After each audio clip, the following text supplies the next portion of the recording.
வணக்கம் நண்பர்களே, உங்களுக்கு வழிகாட்ட வந்திருக்கும் புதுக்கோட்டை பழனியப்பன் பேசுகிறேன். மாணவருடைய கனவு பற்றி தொடர்ச்சியாக இன்றைக்கு பேசலாம். அதாவது பொதுவாக மாணவருடைய கனவு என்பது இயற்கையாகவே மாணவர்கள் திறமையாக தான் இருக்கிறார்கள். அவருடைய கனவுகள், ஆசைகள் என்ன பண்ணுறாங்களோ அதை கனவுகள் நிறைவேற்ற வேண்டியது ஒவ்வொருடைய பெற்றோருடைய கடமையாகும். அதுக்குத்தான் அவங்க எந்த துறையை விரும்புகிறார்களோ அந்த துறையில் சரியாக வழிகாட்டினா அந்த பிள்ளைகள் சாதனையாளராக மாறுவார்கள். அதில் எந்த விதமான ஆட்சியும் இல்லை. இன்றைக்கு மாணவருடைய கனவு எப்படி இருக்குன்னு கேட்டிங்கன்னா, முதல் இடத்துல டாக்டர் ஆகணும், இன்ஜினியர் ஆகணும், சிஏ படிக்கணும், அக்ரி படிக்கணும், லா படிக்கணும், ஏதாவது டிகிரி படிச்சுட்டு அரசு வேலைக்கு போகணும், சிவில் சர்வீஸ் எழுதி ஐஏஎஸ் ஆகணும், ஐபிஎஸ் ஆகணும், பைலட் ஆகணும், ஏரோநாட்டிக்கல் பண்ணணும். இந்த மாதிரி பைலட்டு, ஏரோநாட்டிக்கல், மேரின் இன்ஜினியர், புதுசாக ஏதாவது படிக்கணும்னு ஆசைப்பட்றாங்க. அதாவது டிஃபென்ஸு, ஆக்சுவரியல் மேத்தமெட்டிக்கல் சயின்ஸு. இப்போ ஐஐடியில் கிட்டத்தட்ட ஒரு எம்டெக் இது எம்ஏ 5 வருஷம் கோர்ஸ் வந்திருக்கு ஆர்ட்ஸ் காலேஜில். நிறைய பேர் விரும்புகிறாங்க. அதே போல் ஐஏஎஸ் படிப்பதற்கு பிஏ சிவில் சர்வீஸ் அந்த மாதிரி விரும்புகிறாங்க. அதுபோல் படிப்பதற்கு நிறைய மாணவர்கள் விரும்புகிறாங்க. இதெல்லாம் இந்த கனவுகள் நிறைவேறணும்னா அவங்களுக்கு ஓரளவுக்கு அடிப்படையை மட்டும் நீங்கள் சொல்லிக் கொடுத்தா அந்த மாணவர்கள் நிச்சயமாக ஒரு சாதனையாளராக மாறுவார்கள் என்பதில் சந்தேகமே இல்லை. ஏன்னா இன்றைக்கு பார்த்தீங்கன்னா உலகத்தில் அறிவார்ந்த பிள்ளைகள் நம்ம தமிழ்நாட்டு பிள்ளைகள். ஏன்னா அவங்களுக்கு உலகத்தில் அவ்வளோ அறிவாற்றல்கள் அதிகமாக இருக்கிறது. இன்னொன்று, குறைஞ்ச வயசில் சாதனை பண்ணக்கூடியவர்கள் தமிழ்நாட்டில் தான் இருக்கிறாங்க. அடுத்தது, உலகத்தில் அதிகமாக விளையாட்டுக்கான ஐக்கியூ நம்ம தமிழ்நாட்டு பிள்ளைகள் பிரக் ஞானதாகர் தான் அதிக ஐக்கியூ இருக்கிறது. உலகத்தில் அதிக பட்டம் வாங்கினவங்க யார் கேட்டால் தமிழ்நாட்டுக்காரன் தான். பார்த்திபன் என்பவர் சென்னையில் இருக்கிறாரு, 148 பட்டம் வாங்கியிருக்கிறாரு. இதுபோல் எதை எடுத்தாலும் அதே போல் இன்றைக்கி உலகத்தில் அதிக மனித வளங்கள் கொண்ட தேசம் நம்ம இந்திய தேசம். இந்தியாவில் பொறியியல் அதிகமாக படித்தவர்கள் நம்ம மாநிலத்தில் தான் அதிகமாக இருக்காங்க. இங்கு படித்த இளைஞர்கள் உலகம் முழுவதும் தலைமை பதவிகளில் பணியாற்றி வருகிறார்கள். அதாவது சிஓவாக பணியாற்றி வருகிறார்கள். அதெல்லாம் நமக்கு கிடைச்ச மிகப்பெரிய வாய்ப்பு. ஆனால் இந்த மாதிரியான சாதனைகள் பண்ணும்போது அவர்கள் சாதனைக்கு நாம் உறுதுணைய மிகப்பெரிய வாய்ப்பு. அதாவது தமிழனின் மூளை தரணியை ஆள்கிறது என்பதற்கு இதெல்லாம் உதாரணம். முன்னெல்லாம் 13 வயசில் ஒரு பையன் சாதனை பண்ணுறான். அடுத்தபடி பார்த்தா 11 வயசில், அடுத்தபடி பார்த்தா 6 வயசு, அடுத்தது பார்த்தா 3 வயசு குழந்தை, இப்போ 5 மாத குழந்தை. இதே போல் சாதனைகள் செய்வதை தொடர்ந்து நம்முடைய பிள்ளைகள் சாதனை புரிந்து கொண்டு வருகிறார்கள். அதற்கு நம்முடைய தமிழக அரசும் கூட வாசிப்பு இயக்கம் கூட படிப்பதற்கான சூழல் என்னவோ அது எல்லாவற்றையும் நம்ம தமிழக அரசு செய்து கொண்டிருக்கிறது. ஏன்னா படிப்பதற்கு பொருளாதாரம் ஒரு தடையல்ல. எல்லா வகையிலும், அதாவது ஐடிஐ படிக்கிறதுலேருந்து ஐஐடி வரைக்கும் மாணவர்களுக்கு உதவித்தொகை கொடுக்கறது, போட்டித் தேர்வுக்கான இலவச பயிற்சியும் கொடுக்கறது. அதாவது எல்லா செலவும் அரசு எடுத்துக்குது. அதாவது உதாரணமாக சொன்னால், காலேஜுக்கு போகணுமா அவனுக்கு புதுமை பெண் திட்டம் 1000 ரூபா தராங்க. அடுத்தது, அப்பா அம்மா யாராவது இல்லைன்னா தாய்மானவர் திட்டத்தில் மாதம் 2000 கொடுக்குறாங்க. இந்த அடுத்தது 7.5% இதில் உள் ஒதுக்கீட்டில் டாக்டரு, இன்ஜினியர்ஸு, லா படிக்கணும், எல்லா செலவுகளையும் அவங்களுக்கு ஏற்றுக்கிறாங்க. அடுத்தது ஆராய்ச்சி பண்ணணும், அதுக்கு 25,000 பணம் தராங்க. அடுத்தது மாற்றுத்திறனாளிக்கு 5ஆம் வகுப்பு வரைக்கும் 2000, 6ஆம் வகுப்பு வரைக்கும் 6000 தராங்க. மேற்கொண்டு காலேஜுக்கு போனால் 12,000, 14,000 தராங்க. அவங்களுக்கு ஆராய்ச்சி பண்ணுவதற்கு 1 லட்சம் வரைக்கும் அரசு நிதி ஒதுக்கீடு பணம் கொடுக்குறாங்க. அதனால் ஏழைகளுக்கு படிப்பதற்கு பொருளாதாரம் தடையில்லை என்பதை மனசில் கொண்டு இந்த தமிழ்நாடு அரசு செய்கிற சலுகை பயன்படுத்தி கொண்டு இன்றைக்கு மாணவர்கள், ஏழை மாணவர்கள்லாம் திருச்சி என்ஐடிக்கு போகிறதும் ஐஐடிக்கு போகிறதும் எண்ணிக்கை அதிகரித்து கொண்டே போகிறது. இதெல்லாம் பெரிய வாய்ப்பு. மாவட்ட மைய நூலகத்தில் எல்லா போட்டித் தேர்வுக்கும் இலவசமாக பயிற்சி கொடுக்குறாங்க. அதை சரியாக பயன்படுத்தி கொண்டாங்கன்னா அந்த மாணவர்கள் நிச்சயமாக சாதனை புரிவதற்கு வாய்ப்புகள் அதிகம். ஏனென்றால் வருங்காலத்தில் வாசிப்பின் மூலம் உச்சத்தை பெற முடியும் என்பதை அனுசரித்து தான் பிள்ளைகள் ஏன்னா கைபேசி, அலைபேசியில் பிள்ளைகளுடைய கவனம் அதிகமாக போயிட்டு இருக்கிறதாக தான் வாசிப்பு இயக்கம் ஆரம்பித்தாங்க.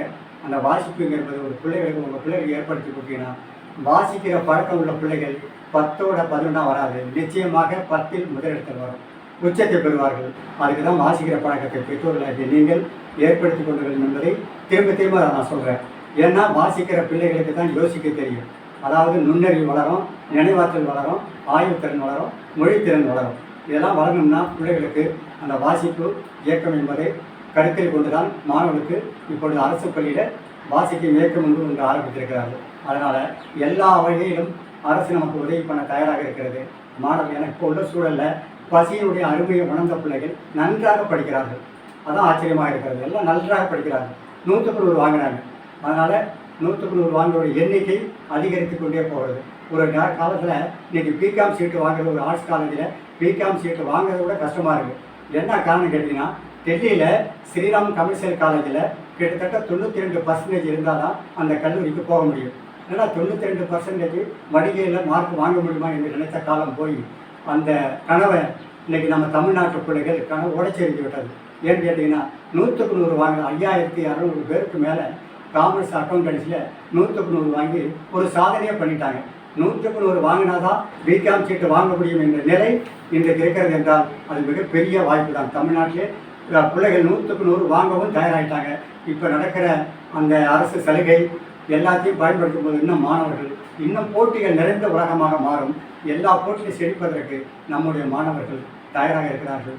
அரசும் உதவி பண்ணுவதற்கு தயாராக இருக்கிறார்கள் என்று சொல்லிக்கொண்டு, அடுத்தது இன்றைக்கு மாணவருடைய கனவு அதிகமாக மாணவர் விரும்பக்கூடிய துறைன்னு பார்த்தா சிவில் சர்வீஸ், ஐஏஎஸ் ஆகணும், ஐபிஎஸ் ஆகணும்.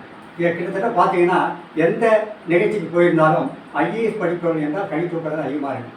ஏன்னு கேட்டால் ஆர்வமாக இருக்குது. அவங்களுடைய ஆர்வத்தை அவங்க ஆர்வப்படுறாங்கன்னா நம்ம என்ன செய்கிறோம், கிராமமும் சரி நகரமும் சரி, ஐஏஎஸ்ஸா அது பெரிய படிப்பு, அது நம்மளால் முடியாது அப்படி என்று அந்த பிள்ளையுடைய ஆசைகளை கனவுகளை தவிடுபடியாக்கி விடுறாங்க.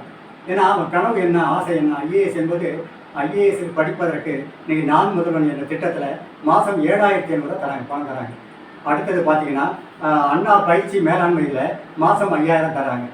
படிப்பதற்கு வேண்டிய அனைத்து செலவுகளும் அரசு கொடுக்குது. அப்புறம் என்ன உங்களுக்கு என்ன பிரச்சனை இருக்குது? படிப்பதற்கு பணம் கொடுக்குறாங்க, பிள்ளைகள் படிக்க தயாராக இருக்குது, நீங்கள் வழிகாட்ட ஏன் தயாராக இருக்குது? அப்படி பெற்றோராகி நீங்கள் ஊக்கப்படுத்தினா போதும். அந்த பிள்ளைகள் படிக்கலையா, ஐஏஎஸ் படி, அதுக்கான வழிகாட்டலை செஞ்சுட்டா அந்த பிள்ளைகள் நிச்சயமாக சாதனையாக வரும்.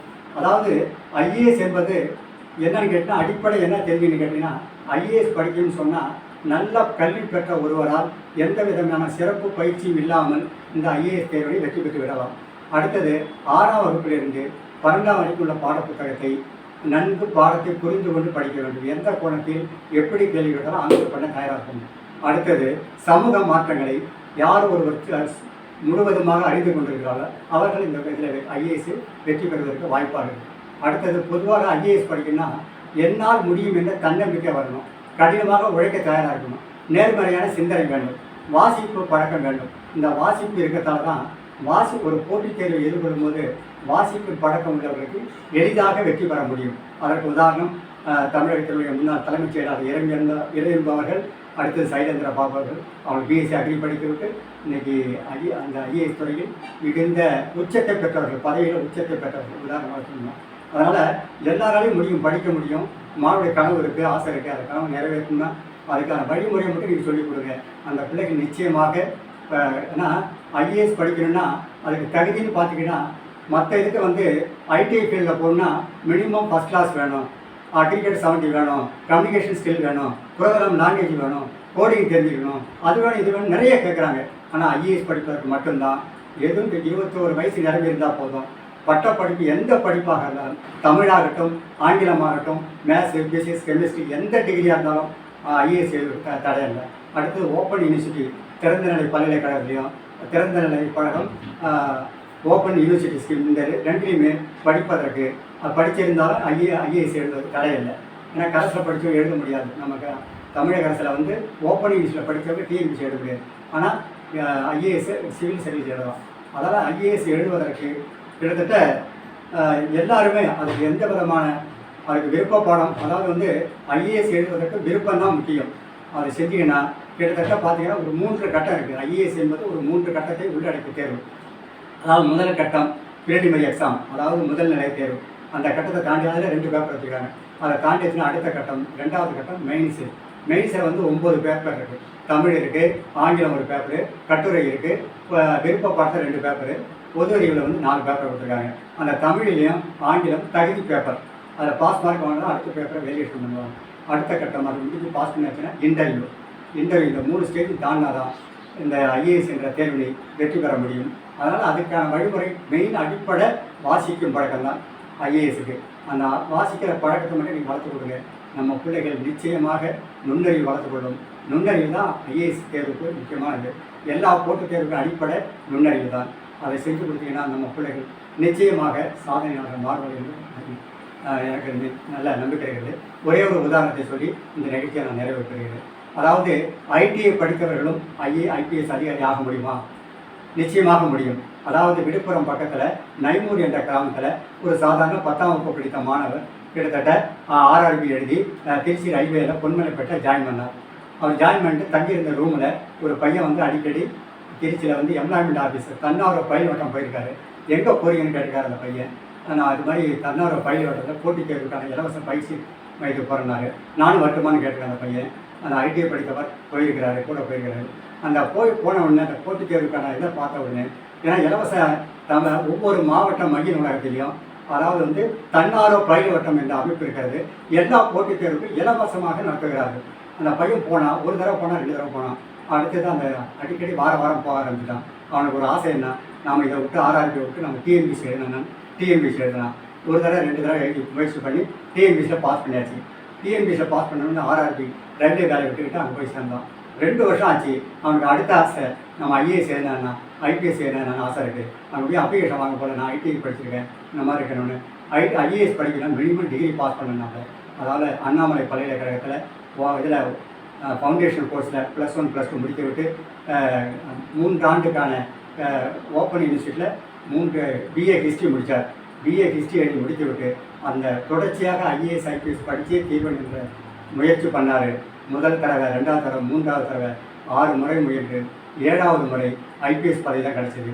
இன்றைக்கி ஒடிசாவில் ராய்கோடா மாவட்டத்தில் சூப்பரண்ட் ஆஃப் போலீஸாக பணியாற்றி வருகிறார். எதற்கு சொல்கிறேன்னு கேட்டால், ஐடிஐ படித்தவர்களும் மாணவர்கள் மனசு வச்சால் ஐடிஐ படித்தவர்களும் ஐஏஎஸ் ஆக முடியும் என்ற நிச்சயமாக முடியும் என்ற எண்ணத்தோடு இன்றைக்கு ஐஏஎஸ் எல்லா பேரும் அவங்க என்ன விரும்புகிறாங்களோ அந்த ஆசையை நிறைவேற்றுவது உங்களுடைய கடமை. அதுக்கு வழிகாட்ட நான் தயாராக இருக்கிறேன். தமிழக அரசு உதவி பண்ண தயாராக இருக்கிறது. தயக்கம் வேண்டாம். மாணவருடைய ஆசைகளுக்கு விருப்பத்துக்கு தாங்கள் நிச்சயமாக உறுதுணையாக இருந்து அவங்க வெற்றி பெற என்னுடைய வாழ்த்துக்களை தெரிவித்துக் கொள்கின்றேன். நன்றி, வணக்கம்.